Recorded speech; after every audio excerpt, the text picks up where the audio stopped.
Olá, paz a todos. Vamos à leitura de um verso da Palavra de Deus para a nossa reflexão. Encontramos no Salmo 32, o verso 8. Assim está escrito: Instruir-te-ei e ensinar-te-ei o caminho que deves seguir, guiar-te-ei com os meus olhos. Aqui uma promessa de Deus para Davi. Davi havia estado em sofrimento, dado aquele erro que ele cometeu, e, portanto, sentiu-se, quando confrontado, não negou, mas passou a sentir-se culpado por aquele estado de coisas que ele havia provocado, e sentiu na pele o sofrimento. Quando a pessoa perde a comunhão, o contato que ele tinha com Deus, aquela liberdade de estar na presença de Deus, e comete um pecado, algo que não é permitido pelo Senhor, a primeira coisa que ele perde é esse contato com Deus, esta ligação, esta comunhão. Então, aquela paz, aquela serenidade que tinha no coração dele, isso sai. E vem para estar com ele um sentimento de culpa, de perturbação, de desamparo. Deus abençoe, Helena Barros. É assim que o adversário faz. Ele tenta as pessoas com várias estratégias para tirá-las da presença de Deus, da comunhão que eles nutrem com Deus, para ceder a uma estratégia do inimigo, que seduz, que engana, que mostra as coisas de um lado, que elas se tornam desejáveis, e, portanto, com isto ele alimenta o desejo no coração da pessoa e depois leva à prática daquela situação. Quando a pessoa dá por conta, ele já caiu, já deslizou, já transgrediu e perdeu a comunhão com Deus. Pensa bem, Davi, com quem Deus falava através do balançar de uma folha de árvore. Ele entendia a direção de Deus quando a folha balançava. Chega este momento que parece que Deus silencia para ele. Mas não é que Deus quer silenciar, é que ele realmente saiu fora da direção de Deus. A semelhança de Adão. Enquanto Adão estava inocente e santo na presença de Deus, ele não tinha medo de Deus, Deus não se ausentava dele, sempre haveria um momento de comunhão entre eles, mas no dia em que ele desobedeceu, ele sentiu na hora o que tinha feito. E quando Deus vem, como das outras vezes, e o chama, o que ele faz? Ele se esconde, ele fica com medo, ele já não tem mais aquela intimidade com Deus, aquela proximidade, ele quer ficar distante, ele quer ficar escondido, como se alguém pudesse se esconder de Deus. Ninguém consegue esconder de Deus. Deus é onisciente, Deus é onipresente, é onipotente, nada se esconde da presença de Deus. E com Davi aconteceu a mesma coisa. Então ele passou por maus momentos na sua vida. Ele teve também os seus altos e baixos, como nós temos nos nossos dias. E muitas das vezes esses baixos que nós atravessamos é por alguma falha da nossa parte, alguma desobediência que nós praticamos e somos seduzidos, somos enganados e achamos que não vai dar em nada. Mas a primeira coisa que nós sentimos é a perca da comunhão com Deus. Perdeu a comunhão com Deus, perdeu a razão, perdeu o sentido de viver. A pessoa passa a viver desorientado, perturbado, atormentado e sente-se desamparado e apontado, porque o adversário depois joga na cara da pessoa o que ela fez. E com Davi aconteceu isto. E ele diz, olha, enquanto eu me calei, envelheceram os meus ossos pelo meu bramido todo dia. A partir do momento que ele agiu mal e desobedeceu a Deus, ele ficou calado. Mas Deus enviou o profeta Natã e foi lá e confrontou a Davi. quando Natã confrontou a Davi, ele entendeu quão mal ele tinha sido, quão ingrato diante de Deus por praticar tamanha aberração. Porque de dia e de noite a tua mão pesava sobre mim, e o meu humor se tornou em sequidão de estio. Quando ele foi confrontado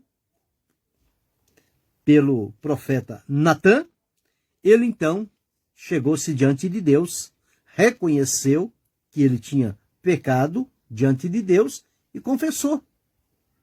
Mas como é que Natã chegou?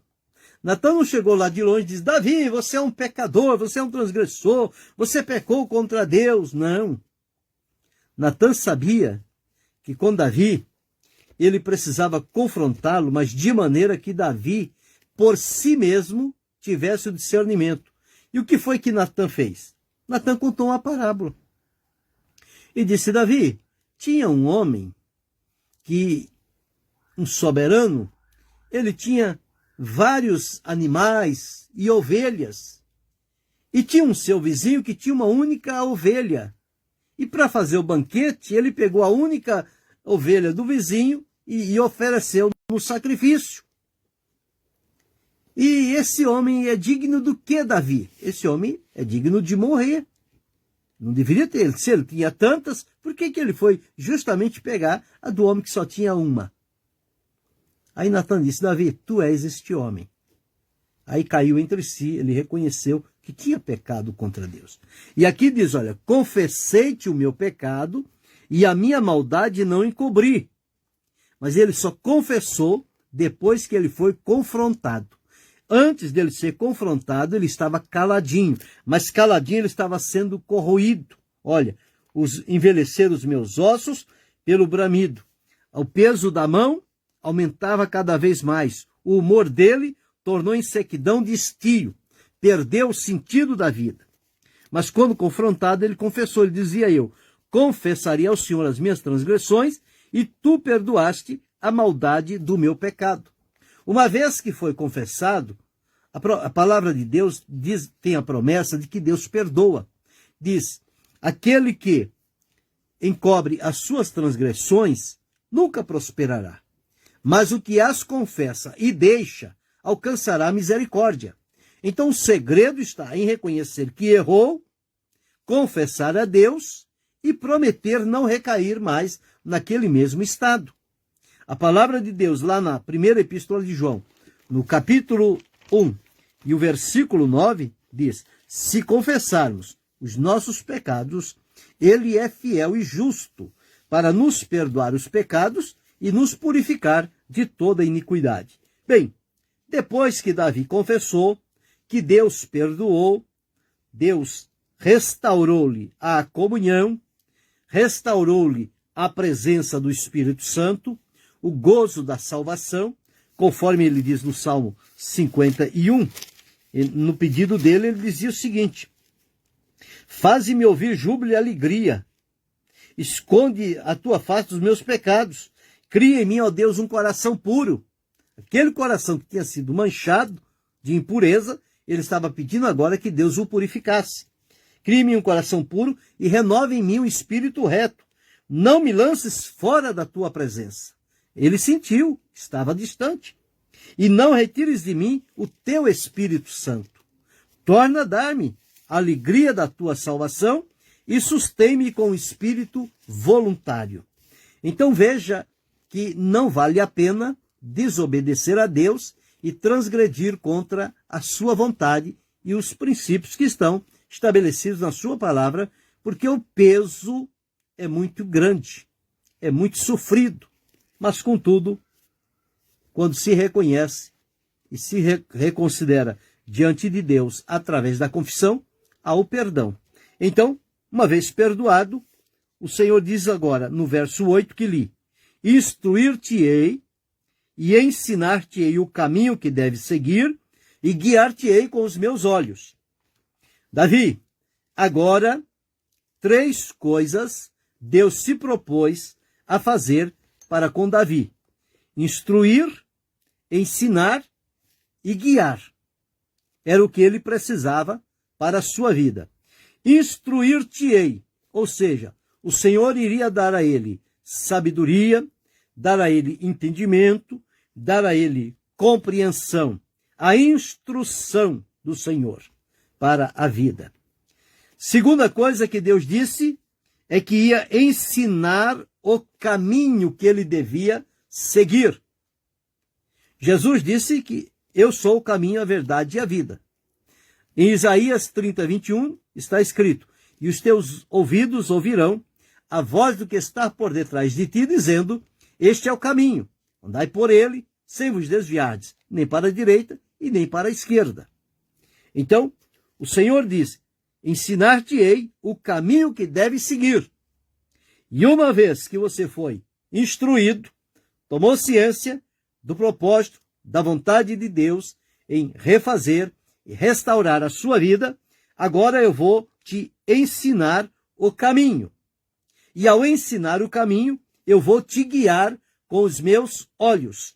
Ensinar o caminho é mostrar este caminho para que ele pudesse, então, entender o que era que Deus estava orientando para ele. E guiar significa dar conselhos, orientação, dar direção. Mostrar o caminho é dar direção. E guiar com os olhos é dar direção para que ele pudesse seguir. O Senhor disse: guiar-te-ei com os meus olhos. Os olhos de Deus estão focados em nós e ele é que nos guia. Davi foi feliz por confessar diante do Senhor e de Deus ele recebeu essas três coisas que Jesus, quando veio, ele fez também.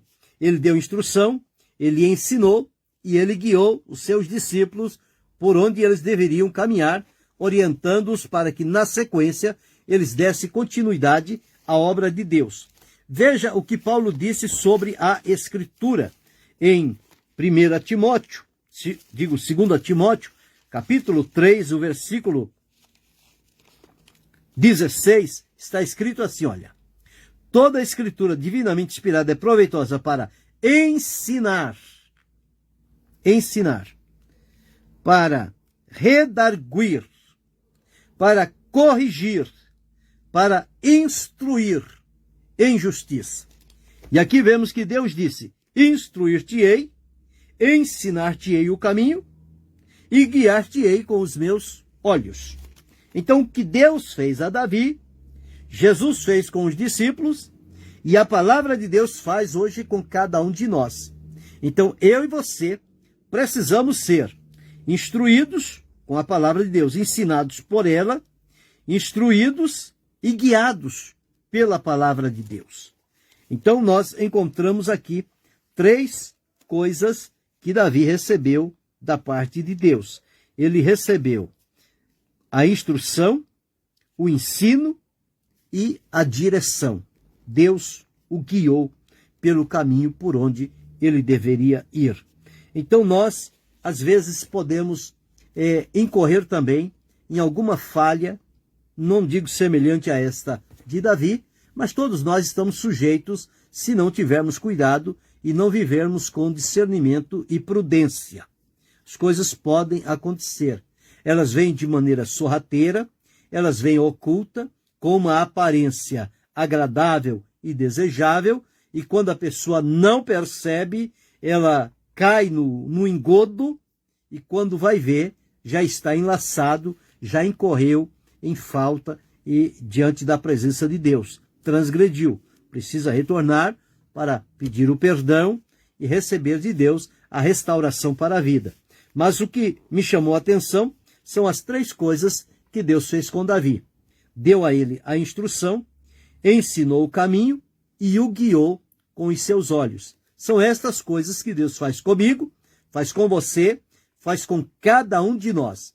Ele nos instrui, nos dá toda a orientação necessária, o entendimento, a sabedoria, ele nos ensina, ele mostra diante de nós por onde nós devemos ir com a sua orientação e ele nos guia, ou seja, ele nos dá a devida direção para que nós possamos nos conduzir no caminho certo.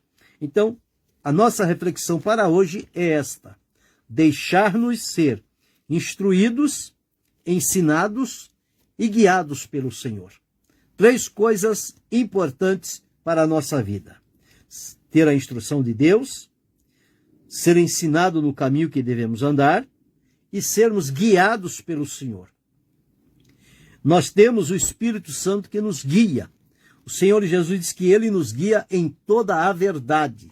Ele nos instrui, Ele nos ensina, Ele mostra-nos o caminho. Então o Espírito Santo foi nos dado com esta finalidade de nos ensinar, de nos instruir, ensinar e guiar. Todos que são guiados pelo Espírito, estes são filhos de Deus. Então somos guiados, somos instruídos e Ele nos leva por um caminho que possamos seguir de maneira que devemos agradar a Deus. Então a nossa reflexão de hoje é esta: deixemo-nos instruir, ensinar e guiar pelo Senhor através dos meios que Ele coloca diante de nós. Aqui Deus fez isso com Davi, Jesus fez isso com os discípulos e nós hoje temos o Espírito Santo que Jesus deu com esta finalidade de nos instruir, nos ensinar e nos guiar no propósito e na vontade de Deus. Quando assim deixarmos e permitirmos ao Espírito fazer na nossa vida, nós vamos seguir frutificando, glorificando o nome do Senhor e tendo discernimento para não se deixar enganar pelas propostas de Satanás, que tem o único objetivo de nos tirar da presença de Deus e, com isso, romper a nossa comunhão com Deus e ficarmos em sofrimento, lamento, tristeza e abandono. Mas a felicidade de Davi foi que ele se levantou, confessou e Deus o restaurou. Se porventura você ou alguém que está ouvindo ou vai ouvir esta reflexão está na condição de Davi, lamentando-se pelos cantos, faça como ele. Levante-se, confessa diante de Deus, peça a misericórdia de Deus. Deus, ao perdoá-lo, Ele vai se colocar à sua disposição para te dar a instrução, para te ensinar o caminho e para guiar com os olhos dele. E você será restaurado, renovado, fortalecido, abençoado pelo Senhor, e Deus será contigo. Portanto, grave no seu coração esta reflexão e procure o melhor caminho para ser restaurado diante de Deus. E que nós sigamos adiante com esta instrução, com este ensino e com esta que observamos aqui, com a orientação do Senhor para a nossa vida. Pensa sobre isto. Querendo Deus, amanhã retornaremos